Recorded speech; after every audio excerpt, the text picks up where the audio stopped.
So we need to solve this system. Write the answer as an ordered triple.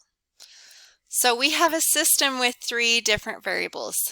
So the strategy that I like to use to solve this is first use these 3 equations together to eliminate one of the variables in all 3. So maybe y or x or z, and create 2 new equations. So for example, if I call this equation 1, this equation 2, and this equation 3, I'm noticing all 3 of them have either -5 or 5 for this middle term with y. So -5y, +5y, +5y. Well, I know if I add 1 and 2 together, those y terms will cancel out. And if I add 1 and 3 together, those y terms will cancel out, which will leave me with 2 new equations with just x and z. So that's exactly what I'm going to do. So first, let's combine 1 and 2. So if I combine those, I get -2x plus -4x gives me -6x. -5y plus 5y, I'm just left with 0. 6z minus 3z, I end up with plus 3z. And then 16 and -13, I'm going to end up with plus 3. Okay, so there's one new equation.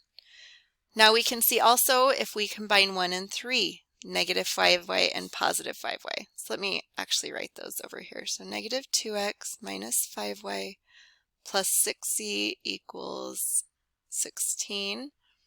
And 8x plus 5y plus 3z equals -7. Okay, we add these 2 together. So again, this was 1 and 3. We add these together, I'll get +6x. The 5y's cancel. 6 plus 3, I'll get a +9z equals 16 plus -7 or 9. So now I have my 2 new equations. We can even call these 4 and 5, although you don't have to. So what we're going to do is use these 2 equations to find x and y. So we get x and z. So we get -6x plus 3z. Oh, oops, I wrote plus 3. You hopefully noticed that. I should have written equals 3, or that's going to mess me up. So equals 3. So now I've got a new system that I'm starting over with, and we can solve this by either elimination or substitution. Well, you may have noticed something really beautiful. We've got a +6x and a -6x. It is all set up to use the elimination method. So all we have to do is add these 2 equations together. Those 2 cancel out, 6x and -6x. I'm left with 12z equals 12. To solve for z, I just divide by 12 on both sides, and so I get z equals 1. Now we're going to start working backwards. So we're going to take the z and plug it into one of these 2 new equations right here that we created. Doesn't matter which one. So let's just do the top one, the 6x plus 9z equals 9. So we're going to put 1 in for z. So 6x plus 9 times 1 equals 9. So 6x plus 9 equals 9. Subtract 9 on both sides. So 6x equals 0. Now this still works because x can be equal to 0. We just keep solving. Divide by 6 on both sides. So in this case then we get x equals 0.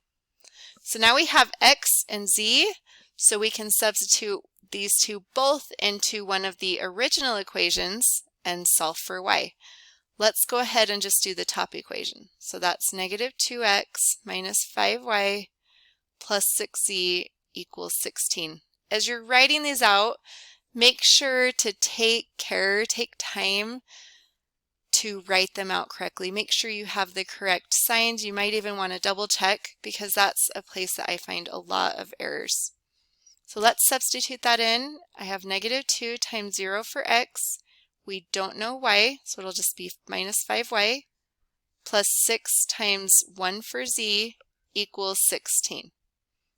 So -2 times 0 cancels. I'm left with still -5y plus 6 equals 16. We want to isolate the y, so subtract 6 from both sides.